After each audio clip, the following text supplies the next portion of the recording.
What we'll talk about today is essentially a concept we hear about now and again, obviously, the second coming of Christ. Now that sounds very fundamental as a talk. You know, he's going to do it, the second coming. This is where everybody's supposed to get scared and think they're going to get judged or something.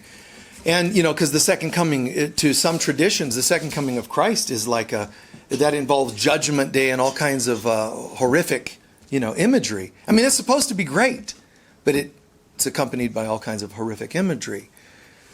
The concept of the second coming of Christ basically means a few things, but in a nutshell, the first coming of Christ, you could say, is when someone embodied that presence, this perfect presence of the divine. What we hear Krishna discussing in the Bhagavad Gita, he's describing holy mankind, holy people that integrate the I Am presence. And in a sense, you could say that was introduced through Krishna. He's describing, to be that presence, to be the divine. He's even describing that to Arjuna, who represents the human self. Arjuna's kind of, one moment he's ready and the next moment he's doubting. That's typical humans. So it doesn't matter what continent, doesn't matter what color, doesn't matter what gender. Krishna is saying, this aliveness, this God presence. And we also hear about it in other mythologies, whether it's Norse mythology or, wherever else. I mean, you'll find it in Egyptian, everywhere around the planet, even in the Americas. This concept, and amongst pagans, this concept of light in the darkest time. So we hear about the birth, you could call it mythologically, but in the deepest teachings, this concept that there's a divine. Even in your darkest time, here comes the light, that sort of thing. So Jesus steps in and he says, not only do I get that, I'm going to actually live it. From birth to death, I'm going to actually live it. I'm going to come in and be the presence of everybody's highest concepts of the light. And it sounds like, well, that would just be really easy, or that would be really kind of cool and everybody would just get it. And no, not at all. Sometimes A Course in Miracles sounds a bit intense because it even refers to some of the mankind's behavior as almost like murderous behaviors. And that sounds like, that's heavy terminology for New Agers. Our nervous systems are going to get all messed up and our chakras will spin backwards and all that. If we hear about like murderous thinking, but he's not exaggerating. When someone embodied that, they murdered him. And in other versions of it, Martin Luther King, Gandhi, they just murder you if you hold too much presence. It's not all the time, but it's too often. So making it more closer to home, it also happens in our own homes. That if you're, holding too much of that presence, it kind of turns people off in our households.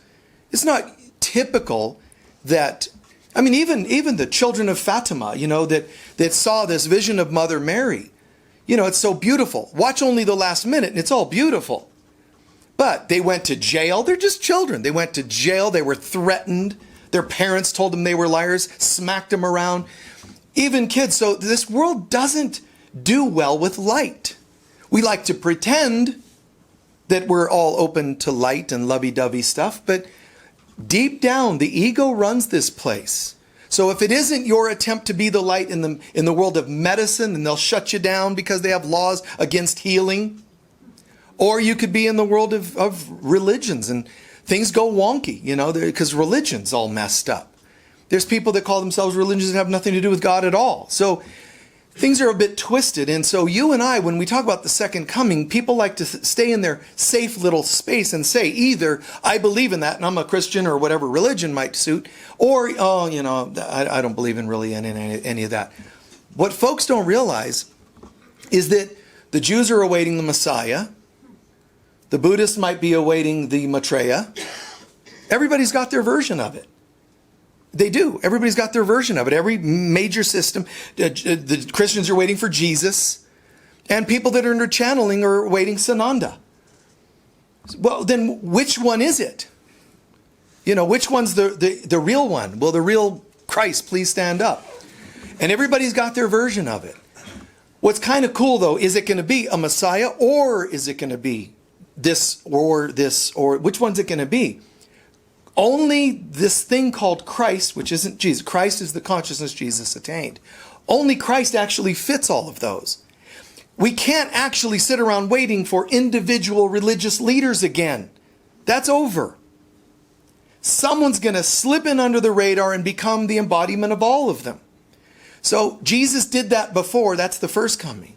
The second coming of Christ is this concept where it now happens at a more full, profound level, because the folks that are awaiting, they can't deny they're awaiting. They've already used up their options.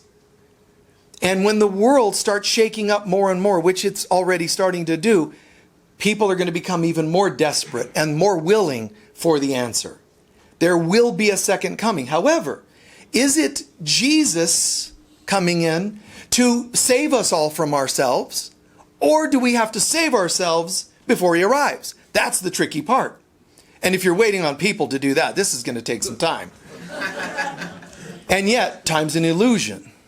So, is there a second coming? Yes. The first coming of Christ, I'm going to read you several quotes, which I don't typically do, but it's just quite perfect here. The second coming of Christ has to happen within us. Otherwise, Jesus is just returning again, as though he's saying, listen, I forgot a few things to tell you. I missed a few things in the first coming, and I just remembered. So I have some other things to tell you. I know I sound irreverent sometimes, huh? But actually, he can only come when you get what he already told you. Because he didn't leave anything out, really. The context, the content of what he was saying has to be gotten by us. This is why when they ask Edgar Cayce time and again, so when does he return? When the way is made clear. And that's not like externally. It has to be internally. So, in a way, when will the records of the Great Pyramid hidden beneath the pyramid, when are those going to be open? Casey said, when people are ready. It's like, come on, man, give us a date. You know, people want those linear answers. There's a reason why these things are said. When people are ready. And when are the people going to get ready? It has to be a shift inside. Do you see a complete melding of all consciousness yet? And everybody chanting and loving together? There's still religious division. There's still all kinds of political division. Divisiveness can't happen at the same time our return to Christ consciousness. Christ is what we're created to be. It's what we are. Jesus remembered he was the Christ. The name Jesus Christ means Jesus who remembered he's the Christ. Jesus who is one with the Christ. And that is what we all have to do. So, which comes first, the chicken or the egg? In some ways, it's simultaneous. That we have to get it, but there's also a brother, historically, that took on that embodiment. And that brother will step up to help mankind, just like the Bible says. Just not quite in the way it's interpreted by fundamental teachings and so on. One of my favorite quotes is somebody that, I think William Blake might have said something along these lines as well. But Angelus Silesius, though Christ 1,000 times in Bethlehem be born, but not within thyself, thy soul will be forlorn. The cross on Golgotha thou lookest to in vain, unless within thyself it be set up again. It's an amazing statement, because this whole thing of Jesus and Jesus, it's all in vain if it's not affecting you. You can talk about the second coming, but why isn't it happening in you? So now we get into some great concepts in the Bible, Old and New Testament, or in Norse mythology, or anywhere else you want to go. You can think, I'm going to take all mythology, I'm going to take quotes from the Bible, and I'm going to make them almost, like historic references to them all. Great, you can do that if you like. Then you can also make spiritual statements out of them, like if God spoke to man and said, you will, honor the Lord thy God. Great, that's one step up. And say, so what this means is, there's us and there's God, and God's telling you how to behave. Start honoring God. Start keeping the Sabbath, right? All the religious doctrines. I mean, in every form. Islam, Buddhist, all the doctrine, okay? 10 Commandments, Beatitudes, all these various teachings. The sutras, the Heart Sutra of Buddha, and so on and on and on and on. But what if the highest version of applying the teachings are when you hear, you must see the Lord thy God. You must seek God with all your heart. What if it also means you have to have that same conviction? Yes, Jesus, honor Jesus, I love Jesus, and praise God, and all the stuff you've ever heard. What if it means to be willing to do all that in other people? What if the prayers are all about you having to see the Lord thy God in other people? It will come to that. Because even the Buddhist will talk about attaining Buddha mind. But it's still not always explaining the only way you can attain the Buddha mind. You can't attain it for yourself. There is no self. There's only us. So even in the high teachings of Christendom and Buddhism and so on and so on and so on, some of them are still inadvertently talking about, yourself individually. To become a Christian so that you're one of the few saved ones. I mean, it's kind of ironic. The fundamental law behind Christianity is still Judaism, which still says the fundamental law is the Lord thy God is one. The Lord thy God is one. So some of us are going and some are not. That makes no sense. It doesn't just mean the Lord thy God as though there's only one singular God.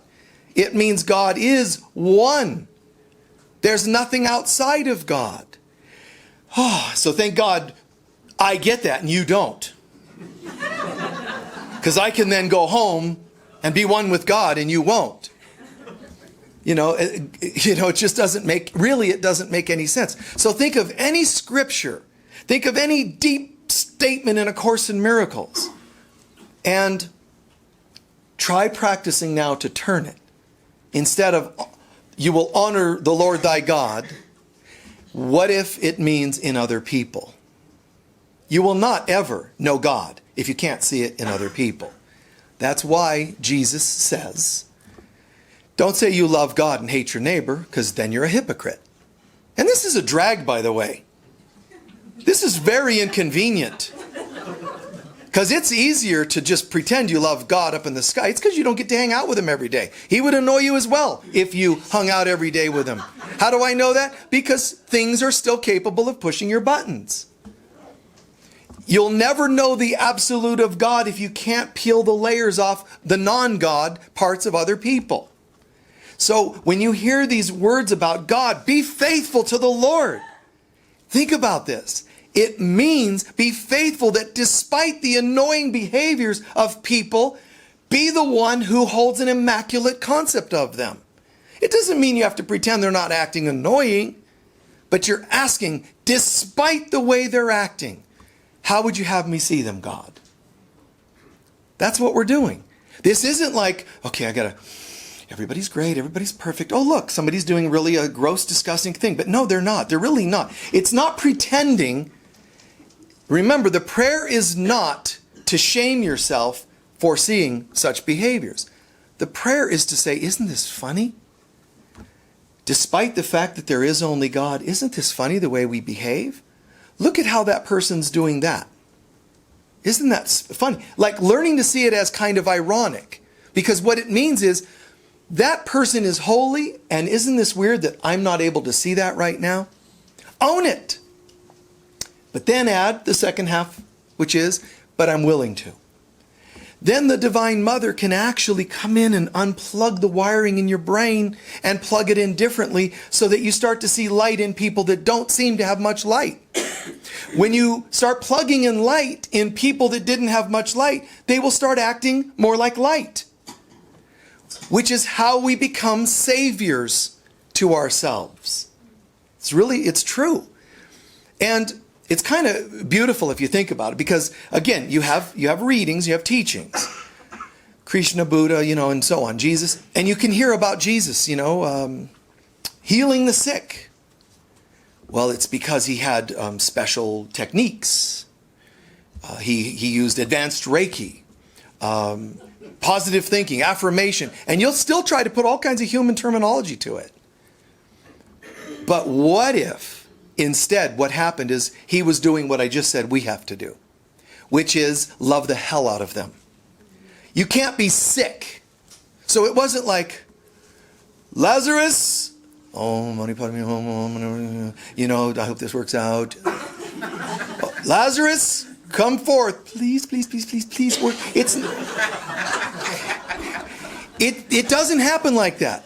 Imagine that Jesus is so plugged in, think about this, that he says, Lazarus, get up. There's no such thing as death. Get up. What are you doing? There is only God. What if because that's what he's thinking. He knows. It's not like a technique or trick. He doesn't effort to walk on water. It's not what's happening. There's this knowing. That's why decrees, which is like affirmations on steroids, decrees are statements of, this is the way it is. And you say them with conviction. Nothing wrong with gentle, soft prayers as well. But it's the reason why decrees are spoken so firmly. Because it means, Lazarus, what are you doing? I'm dead, Jesus. I'm dead and I'm all wrapped up in cloths. How could you be dead? Well, see, I'm a human and we get sick. You're not a human. You thought you were a human and it killed you. You thought you're limiting human and limited beings die. Guess what? I'm not in the mood for that. I believe something else and I'll prove it. Get up. And it's like, you're kidding me. Well, this is fine. I mean, now I have to like unwrap my swaddling, you know, my burial cloths and all that. I mean, but it's so cool. But that's what you and I have to do. Not out loud per se, you know, but inside. Inside. It doesn't mean people aren't misbehaving. The ego is always wrong, the Course says. Course in Miracles says. The ego is always, people are coming from their egos. They're wrong. They're in, meaning they're in their fear-based self. And there is only God. So when people are acting from their fear-based judgmental selves, they're basically just acting insane. So someone has to act differently and bring insanity to an insane world. And that's why sometimes insane people are unpredictable in their reactiveness and they kill you. Meaning they slay you even with words. If this is too much for you, you better be careful and kind of lay low and act like you're part of the problem. That way nobody will notice that you're waking up. It's not always, you know, beatific to wake up and go, I get it. You know, it's some people aren't going to dig that. You're not speaking as negatively. You're not doing this so much. You're not participating in some of these other things. You know, and it's, you got to stand up and just say, no, you know, the light. You know, I've told you a story once in high school. A friend of mine, African-American guy, you know, was a good friend. And he had some, you know, people threatened his life. That if he went and played in this one game, they were going to kill him if he showed up. And so his other friends are all like, so what are you going to, and I walked into the conversation, I'm like, what's going on? Well, you know, there's this big threat and he got this call and somebody, and they said, well, you know, and here he's asking his friends, well, what are you guys going to do? And one at a time they went, I'm not going. I'm not going to that game. Forget it. You know, and they went around the room and they went to me and I said, I'm going. Because there's no greater thing you can, demonstration of love than to give up your life for another. Doesn't mean you have to die, literally. To give up your old ways. That's it. Everything is deeply symbolic. Stop in the, you know, the head interpretations. Everything is deeply symbolic. So when Jesus says, Lazarus, get up, it's my Christ in me also has to say that to my ego. Enough. Enough. There is no death here. We're not buying into limiting beliefs. Oh, I'm really depressed. I lost a job. Hold it. Lazarus, get up. Well, no, we're going to stay depressed because we lost a job. Then cry and mourn because Lazarus laid still for a little bit. But then get up. Resurrection is the direction we're going and people are not used to it. Here's a couple of quotes. So when Jesus departs after his resurrection and so forth, as they were looking on, he was lifted up. Now this is the wording. And they're starting to change some of the wording in the Bibles to not look so cool as they once were. But as they were looking on, he was lifted up to a cloud. And then the cloud took him out of their sight. It's kind of strange. Then suddenly 2 men dressed in white stood behind him. Men of Galilee, they said, Jesus, who has been taken from you into heaven, will come back the same way you saw him go. If we take that somewhat literally, it would mean he went to a cloud, the cloud then departed, which is a weird way to describe clouds. Not through a cloud, not next to a cloud, but he went up to a cloud, and then the cloud departed. He will return the same way. Now keep that in mind. So now his return, look, he's coming with the clouds. This is in Revelation. And every eye will see him, even those who pierced him. The Lord himself will come down from heaven with a loud command, with the voice of an archangel. After that, he will be brought up to the clouds again to meet the Lord in the air.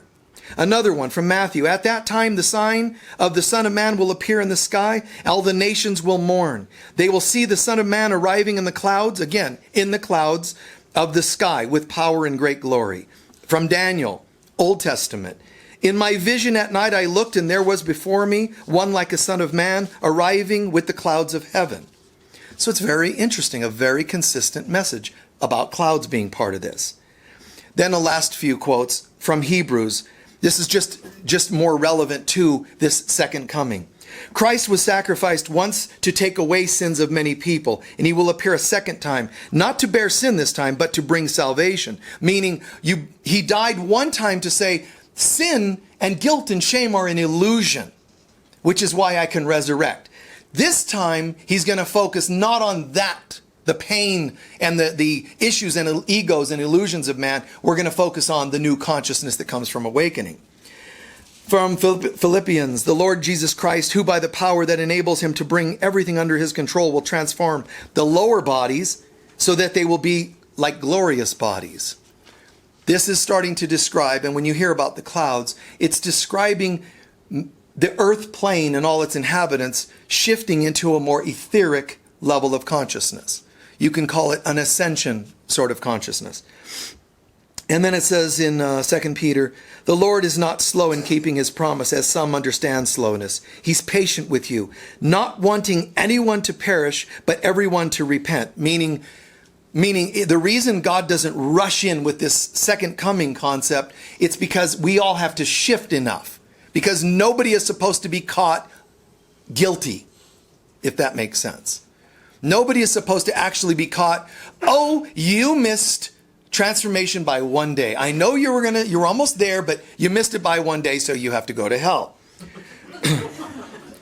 But the day of the Lord will come, the heavens will disappear, and with a great roar, the elements will be destroyed, and the earth and everything in it will be laid bare. It's very important for us to remember, because everything's going to be laid bare. Everything that we know to be our old ways. The earth, all its limiting issues, even gravity itself, believe it or not, all its laws, its politics, everything about the earth as we know it is going to be laid low. Because I will be, meaning any of us, my old self has to die. The reason Revelation sounds so gruesome, it's because it's talking about the ego dissipating. Now, the ego is the fearful part of us. It's an angry, hurtful, judgmental part of us. So it doesn't just go, oh, okay, I see you're all in the mood to be Christy, so I guess I'll just go on my way now. It doesn't, because you becoming Christ as you really are is completely the opposite of the whole idea of the ego. So your awakening is its slumber. Your getting this means to it means its death. So the ego is not wanting to die, and it doesn't really die. It ceases to exist as soon as we stop inflating it. As soon as we stop believing it. All it is a software in our mind. It's just a software we downloaded. We said, fear, and we decided to explore this, experiment with it, and we downloaded fear. And all we have to do is delete it. But the whole time, that software that we thought was just going to be a software about what life would be like if we could separate, that software was given permission to save itself, to never go away.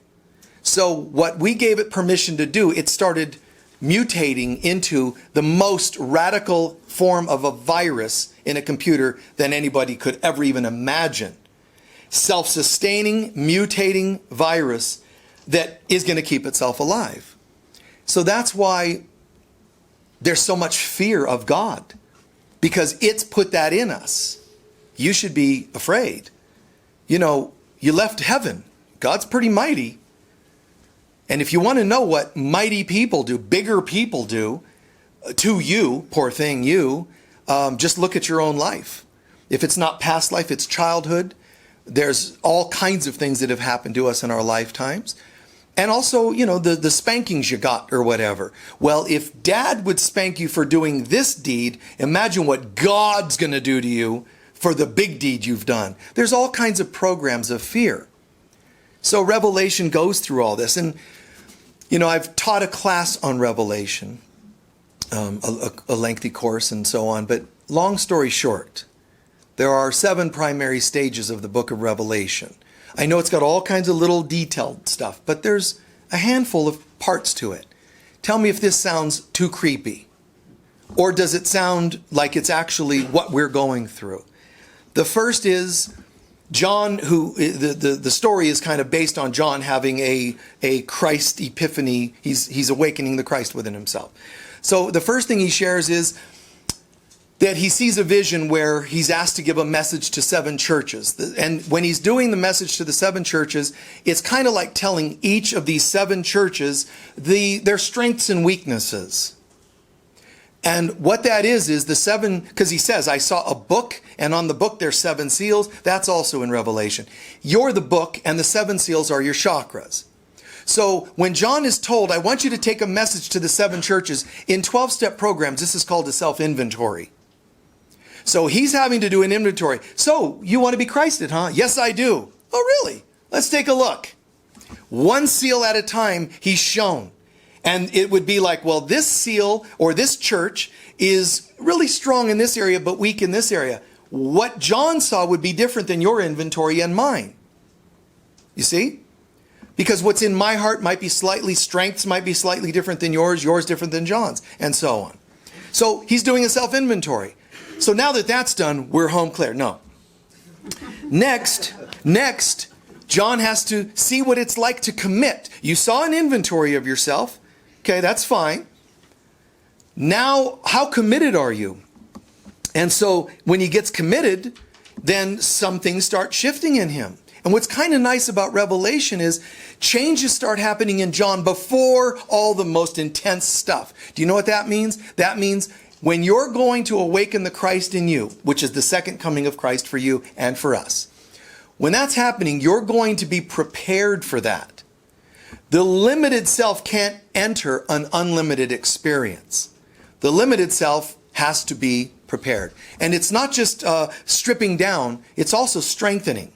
Like in some of those old Dungeons and Dragons kinds of things people played more in the past. But you would go through a maze and start grabbing arrows and things to be able to equip yourself to go through the whole maze of Dungeons and Dragons.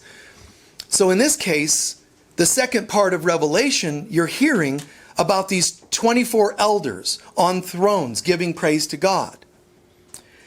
You're also hearing about 4 beasts, which are your 4 lower chakras. So what's starting to happen with John after the 7 seal inventory, he's now being shown 24, what is 24 elders with crowns on their head. Those are the 24, it's 12 pairs of cranial nerves in your head that basically control your 5 senses. Meaning you cannot go on the journey to Christ consciousness without a higher consciousness helping to walk you through it. So that's great news. Then I also have to deal with these 4 beasts of the apocalypse, they call it. Those 4 beasts are my lower chakras. So I have to deal with those. My lower self starting to fight. That's nothing yet, because that's not full-on ego yet. Those are just my more surface level issues. And then we get to the third issue. Now that's when the 7 chakras, the 7 seals are opened and all kinds of stuff happens. Meaning I'm opening my Christ self, but it's not without turmoil, not without challenge. Because if I want my Christ self, unlimited, to be born, my unlimited has to pass away. Before it passes away, it shows itself. It doesn't just go while you're sleeping. You have to encounter it. What does that look like? Oh, you know what? Exes coming back into your life. Hi there, at the door, and it's being conned again, and betrayals coming back in your sleep. nightmares about people from the past. Don't fret it. You were told, if you're going to walk the path of awakening Christ consciousness, all that is unlike Christ is going to show itself. Now, this is pretty beautiful if you really get it, if you really think about it. When we go into the fourth stage, the ego starts becoming merciless, and that's when you hear about the Antichrist coming out of the pit. And there's actually different parts. There's a false prophet, Antichrist, and something they call the beast. These are the ego in various forms. The ego says, you know what? I sent you scary images. I brought people from your past. You're not giving up. I'm going to bring up memories. I'm going to bring up uncomfortable things you don't want to talk about. Secrets you want to keep. Issues you want to pretend aren't there. And I've been hitting you with these things. The 7 seals wasn't enough, or the 7 churches. Your self-inventory wasn't enough to make you go, well, I wanted to walk into this Christ thing, but when I did an inventory, I've done some naughty things. My God, I feel terrible. Perfect. Send you on back into the illusion again. But you walk through it. The 4 beasts start showing deeper and deeper parts of oneself. And you walk through it. I'm not afraid. And there's all kinds of little subcategories of topics in there.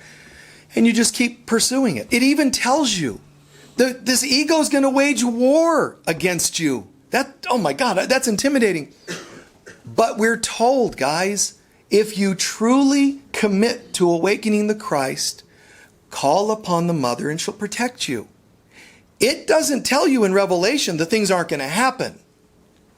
They're still going to happen. But it tells you that there will be a seal placed in your forehead, which means a certain level of consciousness that's going to make you feel like you're kind of skating through it a bit easier. It doesn't promise you that things aren't going to happen. A lot of fundamental Christians think, here's what's going to happen. God's going to come and take us, a handful of us, out of the world so that you can all demolish yourselves. And after the radiation fades away, we get to come back and live a really great life. And these are all people that think that there's only a few of them that are worthy. They would be a drag of a group to hang out with anyway. I'd rather just go. Just nuke me with the rest of them. If I got to come back and hang out with them who hate everybody but themselves, that doesn't make any sense. That's hell anyway. So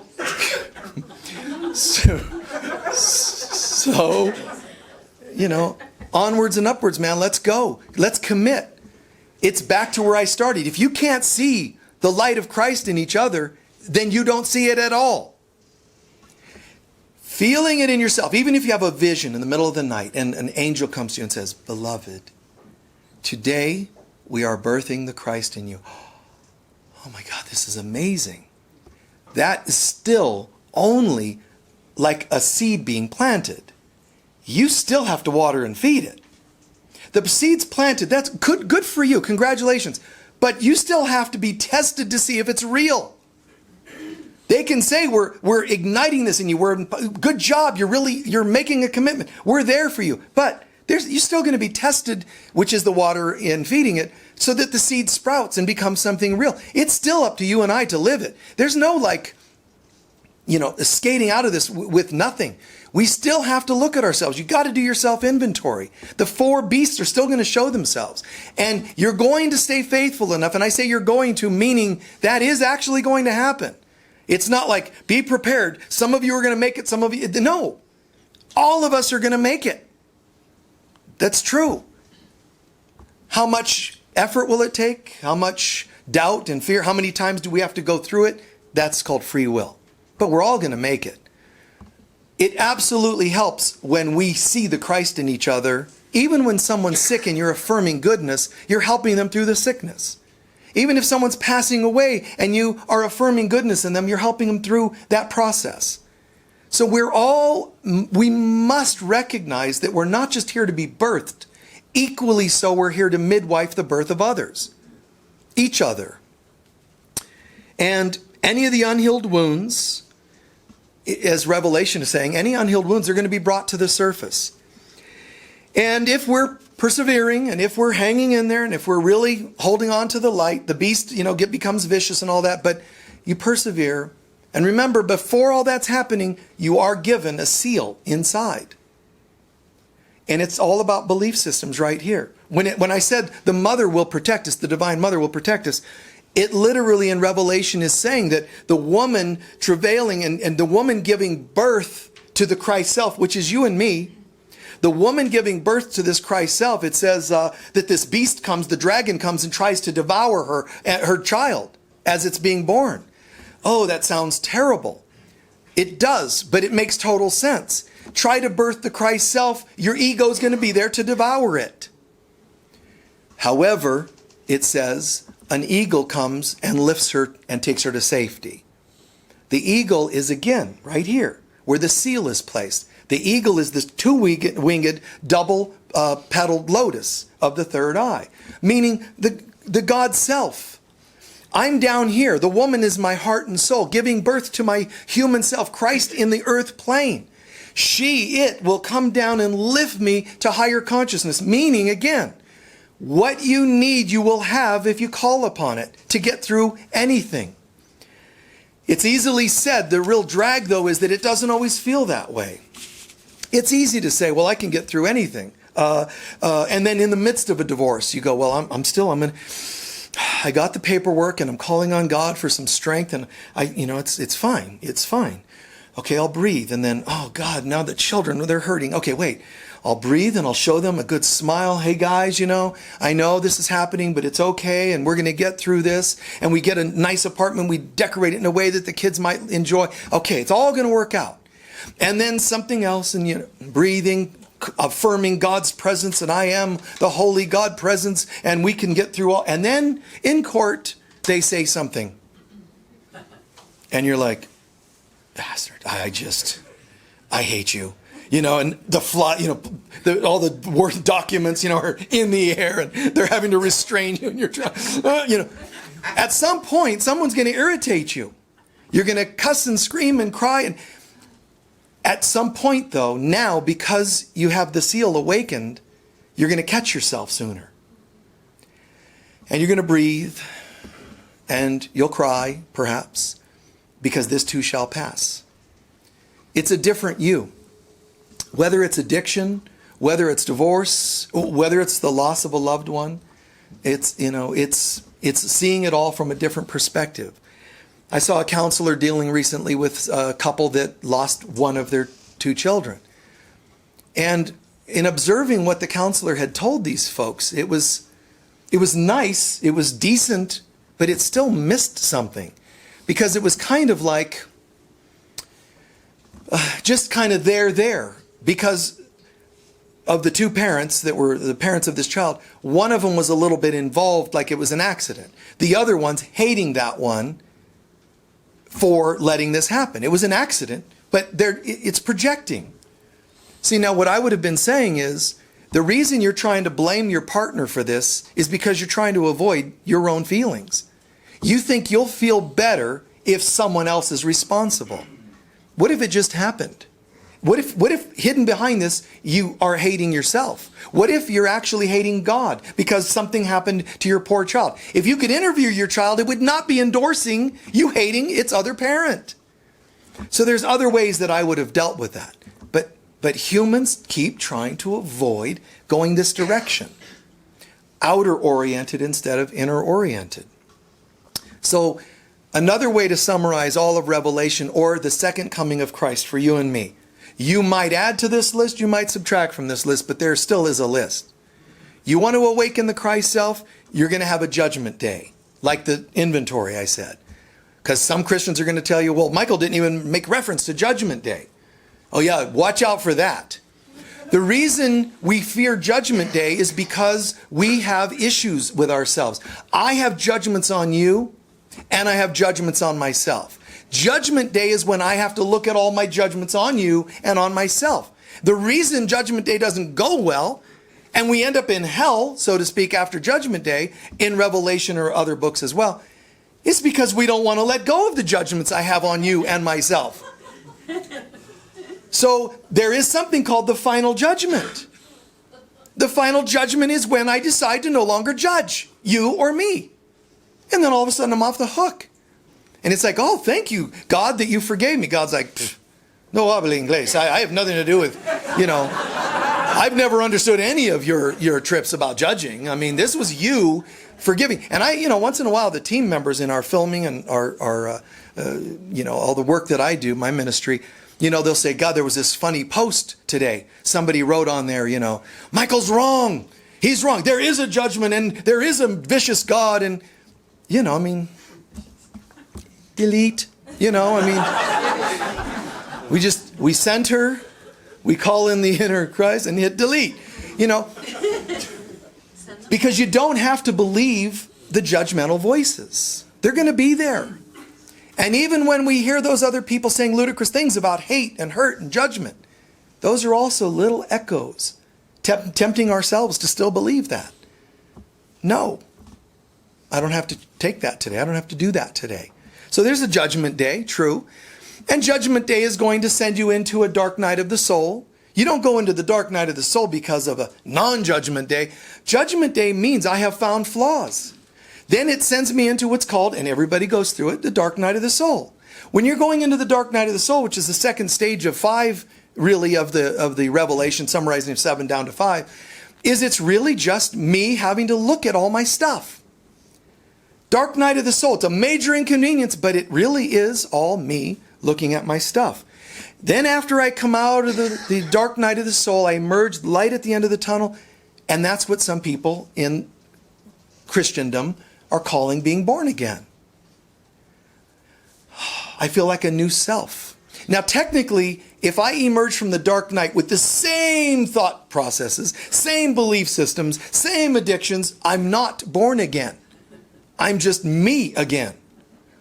Born again means I refuse to enter the light at the end of the tunnel, hence creating a new life without God guiding me. That part, calling in vulnerably, calling God in as your guide, is what makes you born again. Because it means I'm going to do this differently. Then amazing things, because it's saying, look, I'm going to do this with God. Boom, now we're being born again. Now the Divine Mother, the Holy Spirit says, oh, my beloved child in whom I am well pleased. See, that's not just said to Jesus. It's, this deep, I love you. And then that leads to the 4th step, which is called revelation, not the book of Revelation. It means I start having visions and feelings and experiences with God. It could be nothing but a passing of grief. That could be the sign it takes or the form it takes. It could be a healing of a relationship. Watch for them and don't understate them. Don't brush them away. Recognize, if I'm starting to have these epiphanies, spiritual epiphanies, I must have gone through things like born again, dark night of the soul, and so on. These don't just happen by accident. So I'm feeling born again. I'm starting to have revelations. And then it all culminates in the book of Revelation, as well as in these 5 steps, what the book of Revelation calls the New Jerusalem, which essentially is described as the New Jerusalem. The old world is wiped out as we knew it, which is my old way of thinking, and a New Jerusalem descends from the heavens down to the earth plane. What does it mean? It means higher consciousness that I used to shove way up and push it away and live, like cut it off and live it down, just my life down here, my human self, the 4 beasts, the lower chakras. The New Jerusalem descends means you can't tell me apart from God anymore. The New Jerusalem is God. It's heaven. Heaven has descended, and people want to make it really literal. Heaven comes to earth, and it does to a degree. But what good is that if you're not included? Because if heaven comes to earth and the earth takes on a new frequency, and it's an ascended vibrational 5th dimensional earth, how's that going to help you if you're still 3rd dimensional? You're just going to, where did everybody go? And they're going to be like, dun, dun, dun, dun, dun, dun, dun, dun. Wow, 5th dimensional, this feels great. We don't even need money. And you're going to be like, where did everybody go? And then those of us who have ascended, we're going to be like, messing with them. Not it, hide and seek. Spiritual hide and seek. But it really does come back to, I have to get this. I have to awaken. And it really is all or nothing. It might look like groups of people are awakening, individuals are awakening, that's true. But more and more as we awaken, we start to see light in other people. I had this really cool thing happen a couple of nights ago, and it was in the wee hours. And I heard kind of a very distinct, like a knock.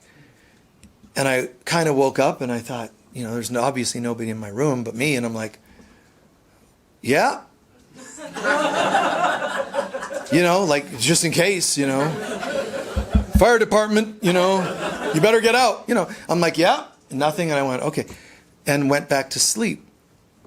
And then probably within an hour, I hear, Michael, just like that. Yep, I'm here. And I want you to remember this, because part of me was, okay, I know who it is. This is the mother, man. This is the Holy Spirit. And the voice, just so, Michael, just so beautiful. Now, when you're slipping in and out of sleep and vision state and all that, it's a little challenging because I hear, but yet you're foggy and all these other things are happening. What I want you to remember, please, is as soon as I even said that here, it brought it back. I don't have to know what else, well, can you complete your sentence, please? Guys, try to feel the feeling, and then you're getting the message. You may not know what it was telling you cognitively and three-dimensionally. Just her voice. What did that feel? Oh, we're connected? Okay, good. It was very soft. That's nice. It was loving. All the feelings start telling me what she's telling me. I love you. How are you? Are you well? It's all these other things that you would hope. I had this vision and God came in and said this and this and this and this. It is all there because they say a picture is worth 1,000 words. A feeling is worth 1,000,000 words. Just allow that feeling to download. Now, I got to have that vision. You folks didn't, so sorry. But see, that's not true. As soon as I shared it with you, it's yours. And you had one that you can share with us, and then it's ours. Don't underestimate the power of a feeling, particularly a divine feeling. And so I take that, and there's moments where I'm like, and? Just in case there was more. You're tempted to go to the head and wonder what else it was saying. Get behind me, Satan. Just take those kinds of temptations and say, not necessary. Because in doing that, you actually are bonding more with the mother than if you tried to figure out what else she might have been saying. And besides that, if you try to figure it out with your head, you're not going to get it anyway. So as we're coming towards a close, the book of Revelation comes to a close. Then I saw a new heaven and a new earth, for the first heaven and earth had passed away, and there was no longer any sea. I saw a holy city, the New Jerusalem, coming out of heaven, prepared as a bride, beautifully dressed for her husband. And I heard, and by the way, bride and husband is a reference in ancient mythology. The bride is the human soul. So when people talk about the divine feminine versus the divine masculine, or feminine versus masculine, they're insane. Duality and conflict and battle doesn't have anything to do with God. This is talking about the bride being dressed for her husband. The bride is my soul, the husbandry representing the spiritual self. We're going to move beyond gender consciousness. My soul is the bride. That's the divine feminine. It's not in women only. It's the bride. And I heard a loud voice from the throne saying, look, God's dwelling place is now among the people. On, and then it goes on to, they will be his people, and God himself will be amongst them. He will wipe away every tear from their eyes. There will be no more death, or mourning, or crying, or pain, for the old ways have passed away. So, thinking about this in our own lives. When Jesus came forward and he talked about the first coming, they were reading about it in the Torah and in the temple, and he told them, he shuts it after he's asked to read a quote. And they're asking him, they're calling him a rabbi, which means for them to call him a rabbi, he had to be respected as a teacher, a spiritual teacher. And that's because he was from the Essene community. But that's another story. So he opens the scroll, he reads from the Torah, he closes it and says, I have some great news for you all. Remember that thing I just read? Yes, it's about the eventual coming of God amongst man, and it's about heaven on earth and all these great lofty concepts that they want to keep pushing off till eventually, one other day down the road. He says, guess what? It's happening today. You're seeing God amongst you now. We're all going home. Today is the day. And then they tried to kill him for that. So this statement is taking it to another level. It's not just this is happening, it's birthing. This is when it now comes into the earth plane, so to speak, and into our consciousness. And we now God is amongst us. Just like God walking in the Garden of Eden with Adam and Eve, it's a metaphor. Meaning we're not all the way home yet, but heaven has come to earth and we're going to live in paradise here for a millennium. For a long period, we're going to live so that we can integrate the changes in our consciousness. You can't go from just being a human to divine. As I've said many times, we've gone from divine to Eden, heaven to Eden to earth. We have to go the same way back, earth to Eden and home. So A Course in Miracles supports this, this information, and the Bible too. Even the book of Revelation, with all its strange symbolism, it's describing us essentially winning the battle that was once there. Not because we have to fight, but because we've already been fighting. We've already been in a state of conflict. What's called the holy war in Islam too, jihad, is actually, its meaning is actually a fighting against yourself, winning the war against your ego. And we fight our ego only at first. First we deny it's there. Then we see it's there. Fine, now we're on the path and we're fighting our ego. At some point, we stop investing in it. And that's when love has really made itself known to us. I don't have to actually fight. For a while we do. I must resist the temptation of my addiction. I must resist my temptation to get triggered by somebody. Yes, that would be nice, but it's just not easy. So go ahead for now. If you're in the second stage, fight. First stage denial, I don't recommend it. So if you're in the fight and you're fighting an addiction and you're fighting an ex, a divorce and all that, legal issues, fight the good fight. Do the best you can to say, how can I do this with the most love possible? And you'll still fight the good fight. There will come a time where nothing can trigger you to have to fight. Where you're able to say to the seas, calm down. And it does. There's not a fight in that. Jesus didn't fight the stormy seas. He just told them to lighten up. He's bringing a different consciousness. He's not here like a magician fighting the magic in a movie about magician. Fighting, balls of light firing against the other and the bad guy. And that's all fine and dandy. That's better than the victim of it all. Step up and fight the good fight and show goodness and fight against your addictions. Absolutely do it.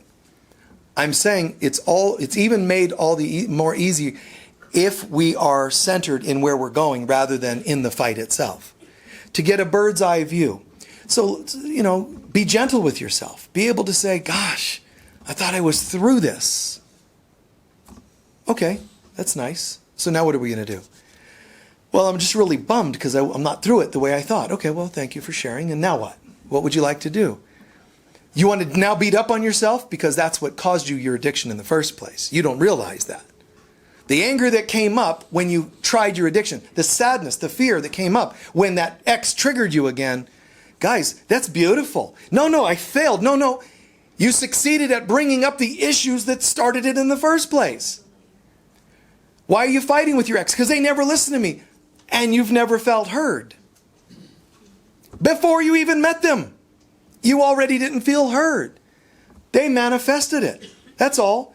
All they're doing is, signing the contract to take the role. We need so-and-so's going into the earth plane. They got a lot of abandonment issues. Anybody good at abandoning people? I'll do it. Do I get extra credit for this? No, because we also have people for you. Yeah. And so it's all just perfect. I say it's perfect, and my heart is not absent when I say that, because I know in it, it's painful. Doesn't feel good, the things we do to each other. Thank God there is another way. And when we ask, what is the other way, you're showing vulnerability. It's a beautiful vulnerability, but we're showing vulnerability. This is insane, God, help me. This doesn't make sense. There must be another way. I don't know how to work through this relationship. You show me. See, that you show me statement, level of consciousness, is what brings the presence of God. It's what creates an aura of space for miracles. Bless you. So there's a whole new way to live, guys. The second coming of Christ is not a physical thing. It can include what seems to be a physical manifestation. It can include that Jesus comes into the earth plane, the soul that was Jesus comes into the earth plane again. But is he coming here to fix everyone? That's what some people believe. And I would say no. Christ has to be awakened enough in us to be able to see Christ at its level. The reason they say the clouds and so on, it actually has a couple of different meanings, but one of them means in the ethers. So Christ will come down to the ethers and be visible to us. But we have to rise to the etheric level, fifth dimensional consciousness, to see it. Does that make sense? We have to meet it. But it will make itself known enough for people to reach for it more, partly in talks like this. I'm coming from this other place, bringing it to the earth plane so we can hear it and step up here. If you sit in the room as you were, then you failed to hear it. If I don't do it properly, I failed to speak it. So we bring it. We all can bring it to this plane so others can see it. Every time you smile with love at a person, you're bringing Christ to the etheric, visible to the human, so that they can step up to the etheric with us. You shouldn't be thinking of ascension as something that saves people. We should already be in the consciousness of that salvation. Love and forgiveness. In every form, love and forgiveness. And whatever form you're practicing love and forgiveness, you're succeeding. You may not do it exactly the same form of somebody else, but just do the best you can. And if you don't know how to forgive, that's a good way to start. You just say it. You know, God, I truly believe that forgiveness is healthy. But this person, geez Louise, do you know what I'm dealing with, God? This person, go ahead and get it out. As long as you're willing to not only blurt out all that you think of them, but end it with a second half, which is, but there's another way of saying this. Throw it out there. It's okay. I don't know how to forgive this person. You know, in my opinion, in case you missed something, Lord, this person might even be on the border of unforgivable. And if you asked my opinion, I'd be willing to stamp that. Add, but, fine. Fine. Just, you can do it with attitude. God gets the joke. You know? I mean, as soon as you start, look who's here. Look who showed up at the altar for prayer. And God will be calling everybody else. Hey, come on, Sananda, or whatever. You know, Jesus, everybody, come over and check this out. Listen, listen. Check this out. And they're listening to you going, and they did this, and they did that. And dang, they didn't brush their teeth enough either. And they believed this, and they said this. And do you know one time? And you can blurt it all. Because it's okay. You're loved for it. I know it doesn't seem like it, but you're so unconditionally loved. What happens, though, if you insist on keeping your opinion, you've kept love from yourself. All you need to do is call a little willingness. You can speak your tirades on them. 90% of your words can be all that. Even if just one bit is, but I might be mistaken. It's enough. It's enough for love to enter. If I only gave love 10%, maybe I'll see a 10% shift. If I gave love more, it would be maybe a more dramatic shift. But it doesn't matter either. The fact that I had a 10% shift, it grows. Love always grows. It's always expansive. We just don't know that. We forgot that. So my actions of love, they become expansive. So keep this close to your hearts. Practice it in every way you can. Don't be afraid of the revelation of God. It means simply God being revealed to you. Well, why would that be a problem? Well, because there's parts of us that don't feel very godlike. Those parts are the creepy things in the book of Revelation. Those parts are the dragon that does this, and the locusts that do that, and death rides on a horse. There's all kinds of trippy symbolism. It's all summarized. I decided to remember who I am, and my ego decided to share several opinions to the contrary. And I said no. And so it is. That's how easy it could be. And of course, the Miracles explains to us that return, that judgment day, should be accompanied with great laughter, like we just did. We kind of laugh at it. When you see for what it really is, it is laughable. But again, it doesn't always feel that way in the third dimensional part of it all. But everything seems more serious in the third dimension. You know? I mean, even the birth process. Oh, this is going to be great. I'm going into the earth plane, and it all just seems fine. As soon as mom's labor pains start, the child is like, oh, you got to be kidding me. You're being flushed with all her fear and adrenaline, cortisol, from her system into you. And you're like, you're trying to pinch off your own cord, like this, what's she doing? Tie it up in whatever she's downloading, man, this is toxic. So hang in. God be with me. Think in that term. Think of the great St. Patrick prayer. God, in all things that I do, in all things that I see, in all things that I feel. Call in that presence. Okay? Let's go into a moment of meditation, please.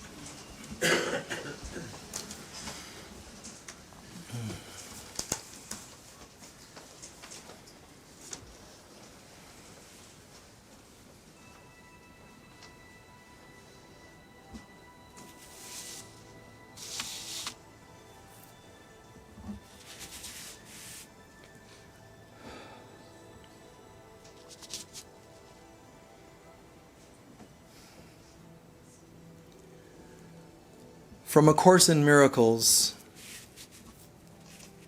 a summary of the finale of Revelation. The real world is not like this world. It has no buildings, there's no streets where people walk separately, no stores where people buy an endless list of things they don't need. It's not lit with artificial light, and night never comes upon it. There is no day that brightens and grows dim. There's no loss. Nothing is there that it doesn't shine, and shines forever. The homes you have built never sheltered you. The roads you made never led you anywhere. No city that you ever built has withstood the crumbling assault of time. Nothing you made but has the mark of death upon it. Hold it not dear, for it's old and tired and ready to return to the dust, even as you made it. Even the stars will disappear in light, and the sun, which opened up the world to beauty, will vanish. Perception will become meaningless when it has been perfected. The perception of the real world will be so short, meaning the temporary period, heaven on earth, so short you will barely have time to thank God for it. For God will take the last step swiftly when you have reached the real world and have been made ready. And so we meditate for a moment on the idea, our own mini version of the process.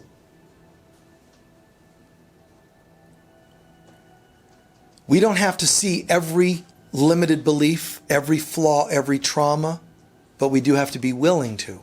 There's a difference.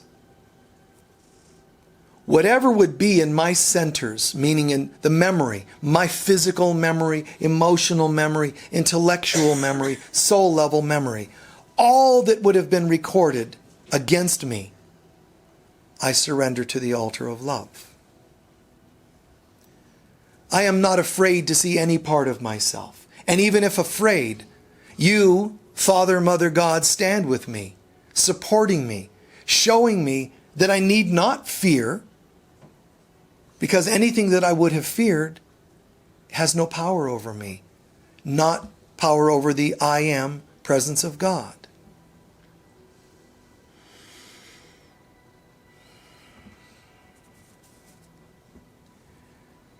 And if such an inventory sends me into the dark night of the soul, I've been there.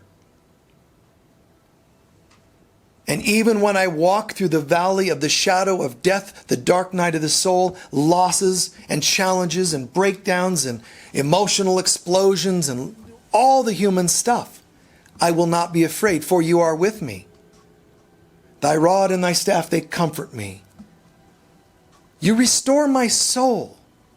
You are the light at the end of the tunnel. There isn't anything else that's important but the light at the end of the tunnel. I need not dwell on my fears and triggers that are in the tunnel. It has no value to me.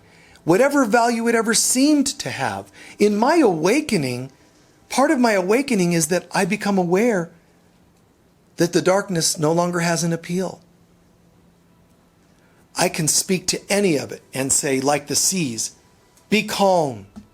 I actually do have the power to speak to challenges and fears, addictions and so on.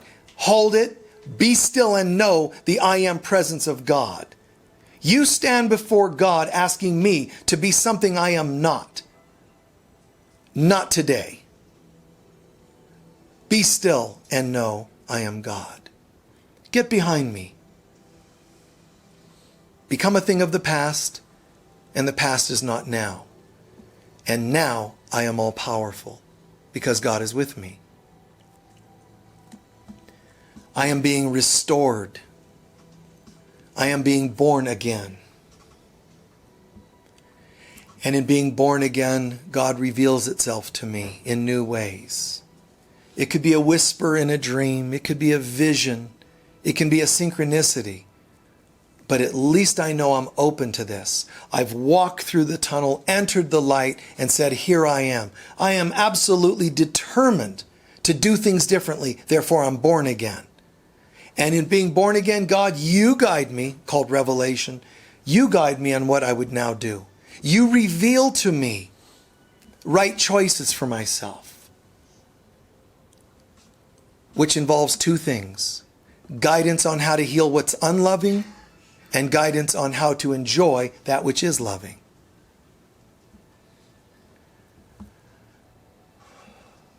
And now that I've practiced and exercised that in my day-to-day life, and I'm committed to doing so, the New Jerusalem descends, which means I've now started acting so much like God, not in the arrogant sense, so much love and trust and faith and joy that God itself now descends into me, because you can't tell me apart from God. The New Jerusalem descends into a space that was prepared for it. And I am prepared. Not of myself, but God that goes before me and helps make the way clear. God that guides me, first through my darkness and then into the light. And I celebrate that sense of light.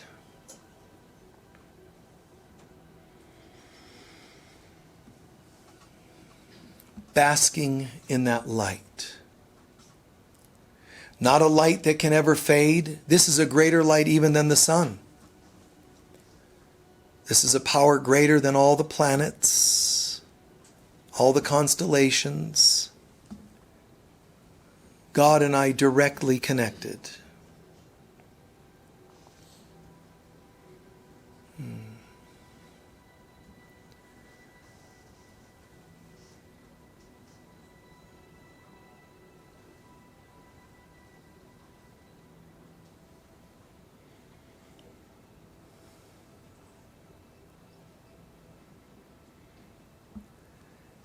Give it a moment to integrate.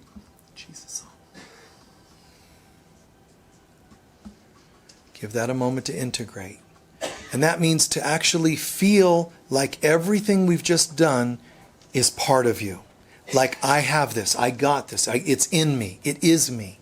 I didn't hear about it. I breathed it in. Any parts that seem incongruent, let them pass. But whatever did connect and feel right, let them enter, let them take root, and let them begin to grow. And so it is. good.